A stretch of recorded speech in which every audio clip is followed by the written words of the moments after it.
Boa tarde! Sejam todas e todos bem-vindos nesse nosso curso Jesus e a Criança. Jesus e a Criança. A relação de Jesus com a criança é tão forte, tão desafiadora, que por si só já merece um grande estudo, um profundo estudo. Mas, para realizarmos esse estudo, precisamos entender a criança, acolher a criança, amar a criança. Jesus teve diversas passagens desafiadoras que envolvem a criança, a começar pela lição que ele deu a Nicodemos, dizendo: apenas aqueles que nascerem de novo, da matéria e no espírito, entrarão no reino dos céus. Mas foi ainda mais explícito ao dizer: apenas aqueles que forem como crianças entrarão no reino dos céus. E também aqueles que acolherem um desses pequeninos, será a mim que estará acolhendo. Ou seja, acolher os pequeninos é o caminho para acolher Jesus. Há uma linha, há um caminho traçado entre nós e o reino dos céus, envolvendo a criança, que nós buscaremos nesses nossos encontros. Hoje, vamos começar tentando entender o papel da infância no projeto pedagógico de Deus.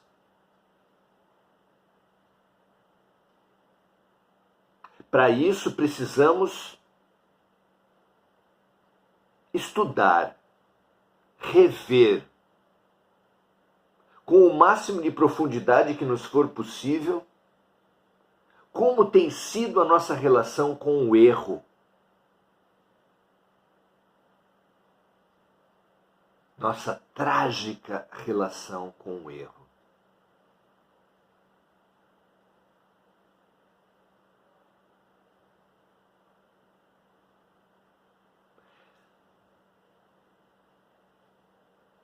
Quando as pessoas erram conosco, nós cultivamos uma atitude emocional que pode ser nomeada como mágoa. Erram conosco, guardamos mágoa. O outro lado da moeda é que nós erramos com os outros. E dessa vivência do erro cometido por nós, à semelhança do erro cometido pelos outros contra nós, quando guardamos mágoa,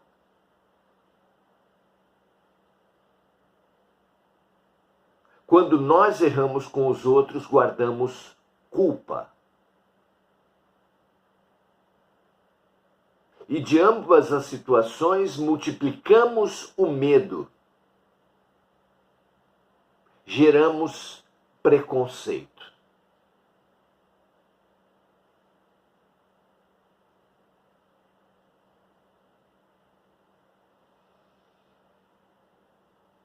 E o volume disso é enorme. Quantas vezes ao longo de uma semana as pessoas erram conosco? No trânsito, em família, em todas as relações, entre as instituições e nós. Vejam a multidão de instituições manipuladoras, dominadoras que existem na Terra, no campo da economia, no campo da política, no campo da religião. São milhares de obsessores encarnados. E ainda há obsessores desencarnados.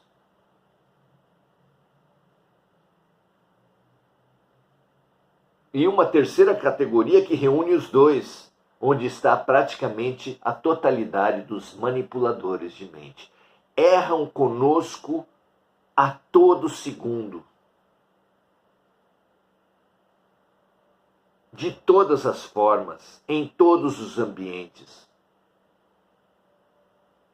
Se a cada vez que erram conosco, nessa multidão de erros por segundo, nós guardamos mágoa, quanta mágoa temos nós acumulado, não nos muitos segundos dessa vida, mas nos muitos segundos das muitas vidas. Quanta mágoa nós temos acumulada em nós. Mesmo raciocínio para a culpa. Quantas vezes nós erramos com os outros por ação e por omissão? Se a cada vez que erramos com os outros guardamos culpa, e guardamos, e isso acontece muitas vezes ao longo de um dia, quanta culpa teremos acumulado na multidão dos dias dessa vida? E na multidão dos dias de uma vida, ao longo das muitas vidas, milhares de vidas, quanta culpa, quanta mágoa, quanto lixo. Porque a metáfora do acumulador é perfeita para essa multidão de lixo emocional que nós guardamos em nossas casas mentais. O acumulador de lixo é aquele que vê preciosidades nas coisas que encontra pelas ruas e recolhe, e recolhe, e recolhe. Todos os dias ele recolhe lixo por ver preciosidades no lixo, assim como nós. Nós supomos haver defesa nas mágoas e haver defesa nas culpas. Nós enxergamos benefícios onde há apenas lixo, defesas, força, onde há apenas lixo. Por isso vamos acumulando. Por exemplo, num casamento, devemos acumular mágoas. Na relação entre irmãos, na relação no trabalho. Porque nós sabemos, ou supomos saber, que a vida é uma guerra. E na guerra espiritual do trabalho, do casamento, da família, precisamos ter munição. Que faz um soldado sem munição no meio da guerra, não é? E a munição da guerra mental, a munição da guerra espiritual é a mágoa. O outro lhe atira mágoas cultivadas há muito tempo e você precisa ter também mágoas cultivadas há muito tempo. Parece uma defesa. Mesmo a culpa é um mecanismo de defesa. Uma das técnicas para você parar um incêndio é fazer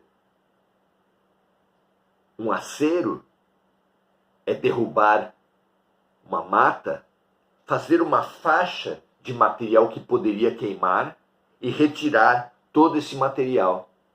Para fazer o quê? Como é que se para o incêndio? Quando o fogo chega até ali, não tendo o que queimar, para.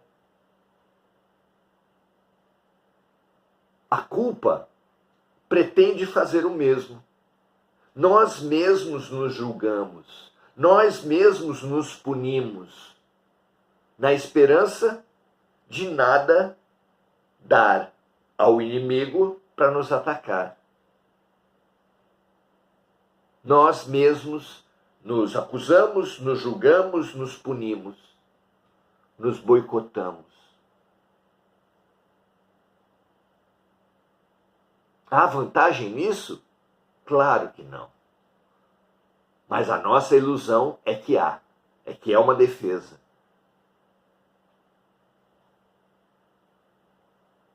Vejam o absurdo da posição emocional e espiritual que nos colocamos. E por que emocional e espiritual? Porque assim como na casa do acumulador, pela montanha de lixo que ele traz para dentro de sua casa, acaba juntando ratos, baratas, lacraias, toda uma comunidade de animais peçonhentos. Também as nossas culpas, mágoas, medos, preconceitos atraem animais venenosos. Assim na terra como no céu.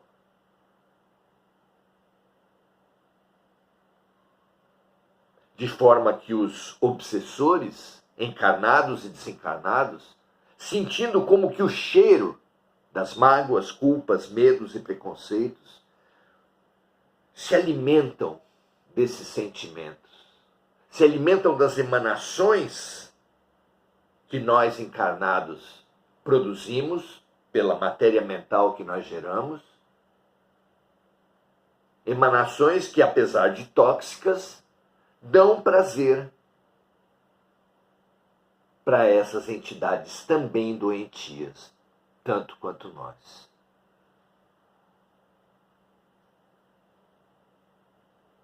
Alguém pode falar que quadro terrível. Um quadro terrível. Qual a saída? Como Deus permite isso? Alguns questionarão. Devemos mesmo questionar. Deus permite isso porque Deus nos ama.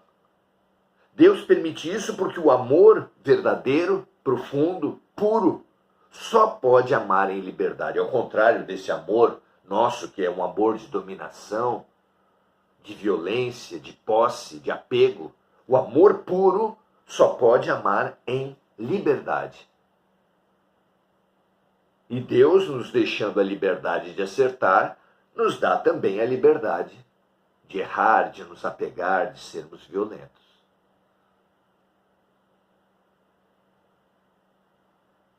Até porque Ele sabe, como todo educador sabe, que o pêndulo precisa ir até o extremo num lado, para depois retornar a sua trajetória para o outro extremo e assim, nesse movimento, um dia alcançar o equilíbrio, alcançar o meio. Um alcoólatra, muitas vezes, precisa de muitas perdas, muitos vexames. Uma pessoa que tenha o vício do apego, do ciúme, da posse nas relações afetivas, precisará também perder, porque quem acha que possui está destinado a perder. Até que um dia, cansados de vício, cansados de perder, nós acumulemos vontade de mudar. Nesse momento, em que temos vontade de mudar, o que Deus faz por nós, o que a vida faz por nós, o que nós fazemos por nós.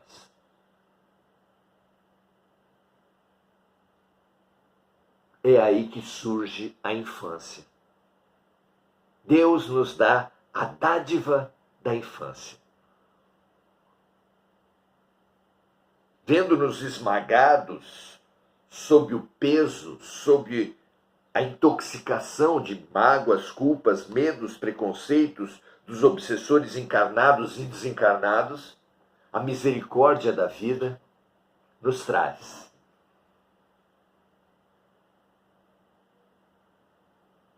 o sublime remédio da infância.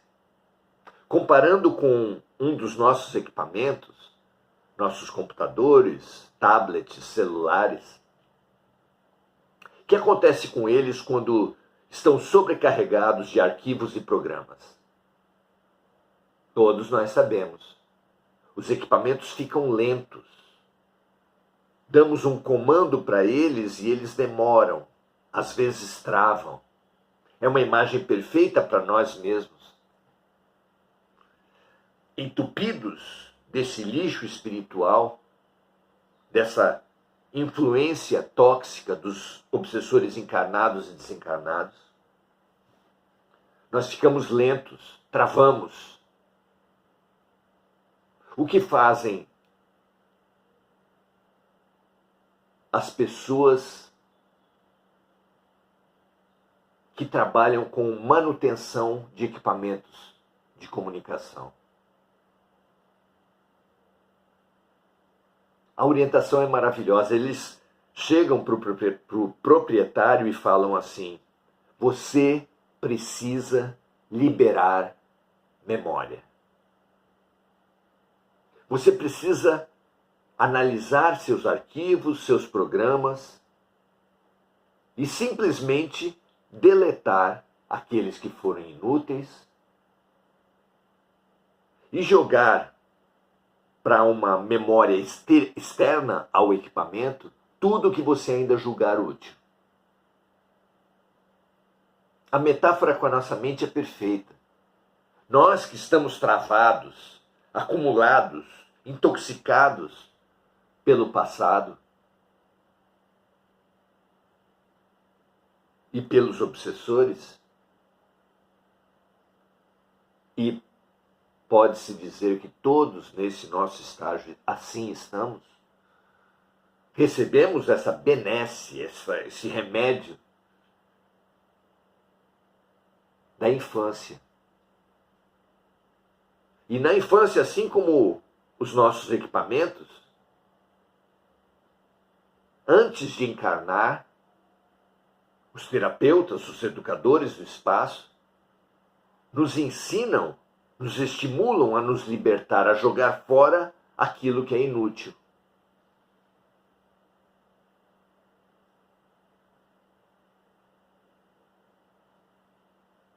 E na encarnação, jogam para o inconsciente toda a memória da qual não conseguimos nos desapegar. Então, quantos fatos nós vivemos ao longo de milhares de vidas? Bilhões de fatos. Quantos nós acabamos por marcar e lembrar? Alguns milhares. É suportável viver intoxicados, travados de tanto lixo? Claro que não. O que fazer?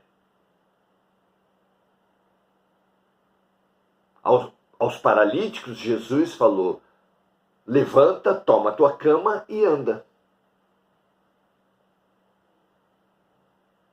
Levantar quer dizer o quê? Acreditar na sua cura.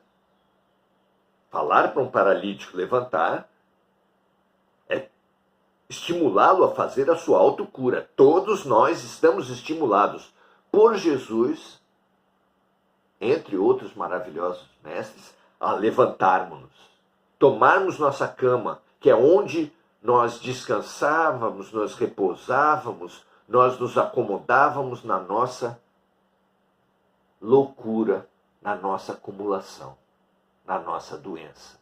Porque sim, os doentes se acomodam nas suas doenças. Levanta-te, toma-te, preenche-te de vontade da cura, toma a acomodação na sua mão, na tua mão, e anda.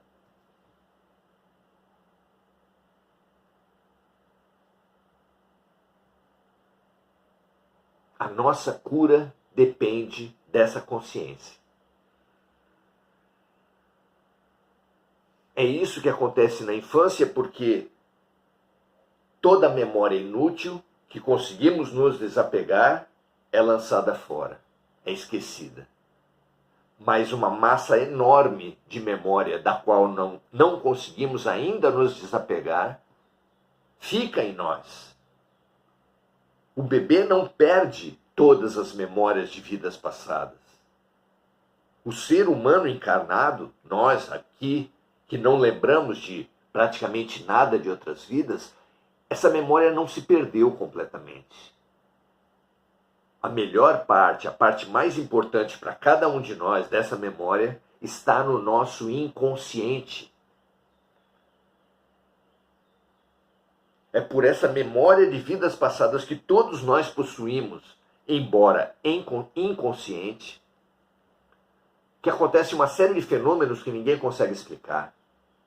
Uma criança se depara pela primeira vez com o piano e sai tocando. Mozart fez uma sinfonia, compôs uma sinfonia aos 6 anos de idade. Nós mesmos, a todo momento, encontramos pessoas que nunca tínhamos visto na vida. Algumas delas nós julgamos extremamente confiáveis, sem que elas nos tenham dado motivo para isso. E algumas delas nós julgamos completamente ameaçadoras, também sem que nos tenham feito nada. Antipatias e simpatias gratuitas não são explicadas por ninguém. Talentos precoces, para os quais a criança não recebeu nenhum aprendizado nessa vida, ninguém consegue explicar.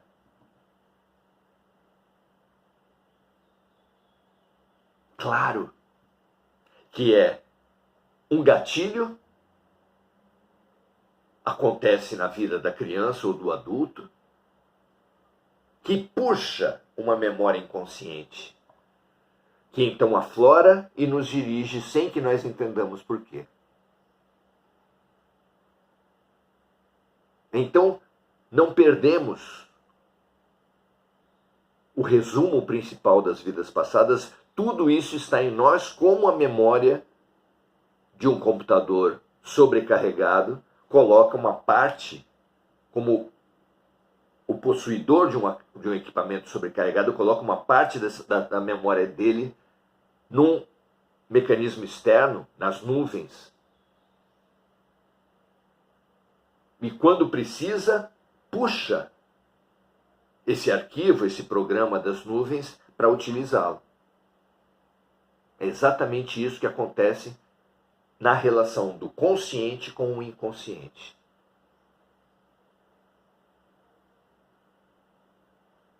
E qual a função, enfim, da criança no projeto pedagógico de Deus? A mesma dos equipamentos depois que o seu proprietário libera a memória. Quando nós liberamos memória dos nossos equipamentos, o que acontece com eles? Aqueles equipamentos que estavam travando, que estavam sendo lentos demais para processar e realizar qualquer comando, qualquer operação, tornam-se rápidos.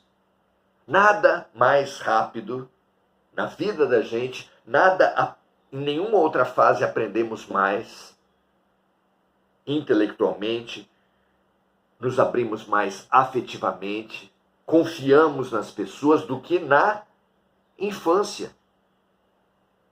A infância é o equipamento mental nosso tornado ágil. Exatamente pelo afastamento das memórias que nos travavam.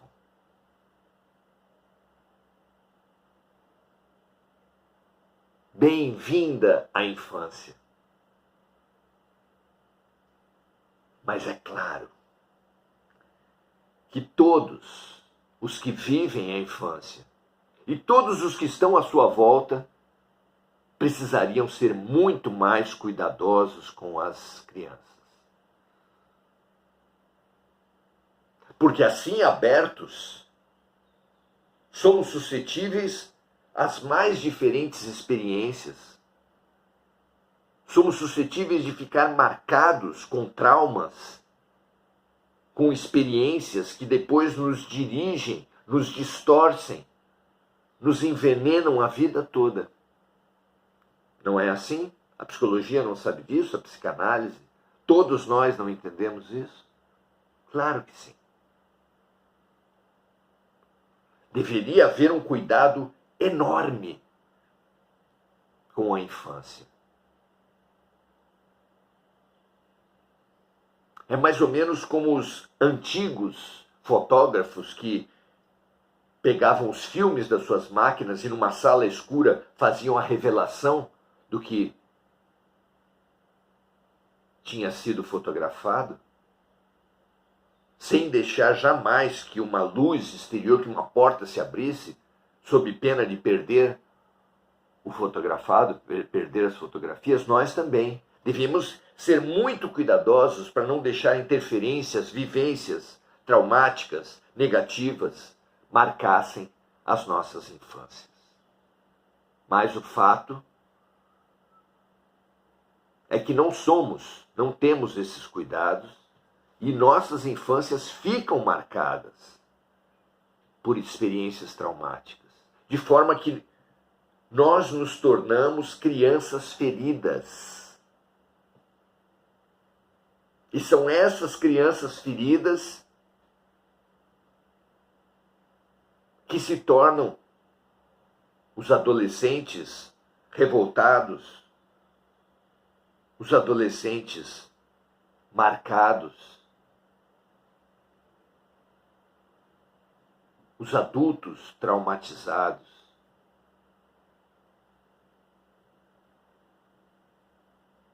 O que fazer?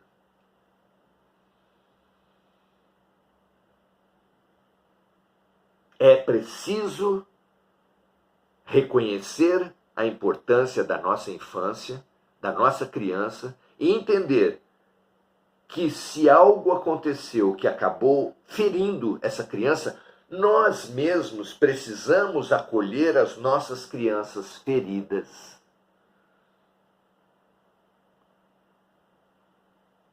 É urgente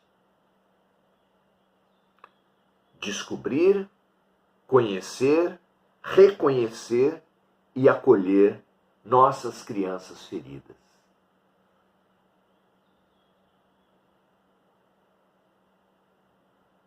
Aqueles que cuidarem dos pequeninos estarão cuidando de mim. De forma que, acolhendo a nossa criança ferida, somente acolhendo nossa criança ferida, poderemos servir e acolher o Cristo em nós. O que você acha disso? Esse nosso encontro inaugural do curso Jesus e a Criança estabelece o norte, estabelece o princípio, que aliás, esse é o princípio da ciência do comportamento, como nós vimos aqui. Esse é o princípio da boa filosofia. E esse é o princípio também da realidade espiritual, como nós também vimos aqui.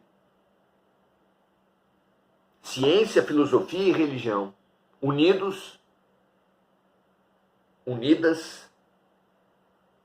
para nossa libertação, para nossa evolução, para nossa transformação. É com essa base que nós daremos sequência aos nossos encontros. Domingo que vem, estudando o início do livro Entre o Pequeno e o Grande Príncipe. Venha conosco, será um prazer. Saudaremos aqui todos os amigos que estão conosco. Esther Ponzoni, só surge a Esther aqui, na pessoa da qual ficam todos acolhidos. Semana que vem, 17h30, estaremos juntos. Espalhe, compartilhe, convide outras pessoas. Acolher a nossa criança e encontrar o Cristo. 2 convites irrecusáveis. Venha conosco, estaremos juntos nessa viagem fundamental.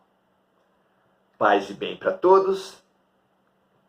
Até domingo que vem e até durante a semana, às 18 horas, onde estamos sempre no Oração Ação, aqui no canal em lives, Maurício Zomiani no Facebook, e depois gravados no canal Maurício Zomiani no YouTube.